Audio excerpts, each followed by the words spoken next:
اللہ کے محبوب علیہ السلام کی خدمت میں 3 طرح کے لوگ آئے حضور کے ازواج کے پاس آ کے. انہوں نے حضور کی زندگی کے بارے میں، نمازوں کے بارے میں، روزوں کے بارے، شب خیزیوں کے بارے میں پوچھا.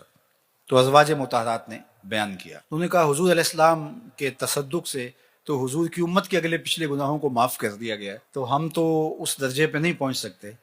لہٰذا ایک نے کہا کہ میں ساری رات عبادت کروں گا، سوؤں گا نہیں، اور ایک نے کہا کہ میں ہمیشہ روزہ رکھوں گا، اور ایک نے کہا کہ میں کبھی بھی شادی نہیں کروں گا، نکاح نہیں کروں گا اور تجرد کی زندگی گزاروں گا. جب وہ فیصلہ کر کے نکلے اور اللہ کے محبوب تک بات پہنچی تو حضور نے ان کو بلایا اور فرمایا کہ تمہاری یہ باتیں مجھے پہنچی ہیں، لیکن سنو، اما واللہ انی لاخشاکم للہ واتقاکم لہ. فرمایا کہ میں تم سے زیادہ اللہ سے ڈرنے والا ہوں اور میرے دل میں تقوی کا نور تم سے کہیں زیادہ ہے. لاکنی اصوم و افطر و اصلی و ارقد.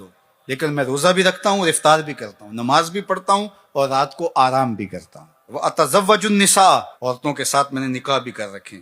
فمن راغب عن سنتی فلیس منی. جس نے میری سنت سے اعراض کیا اس کا میرے ساتھ کوئی تعلق نہیں ہے.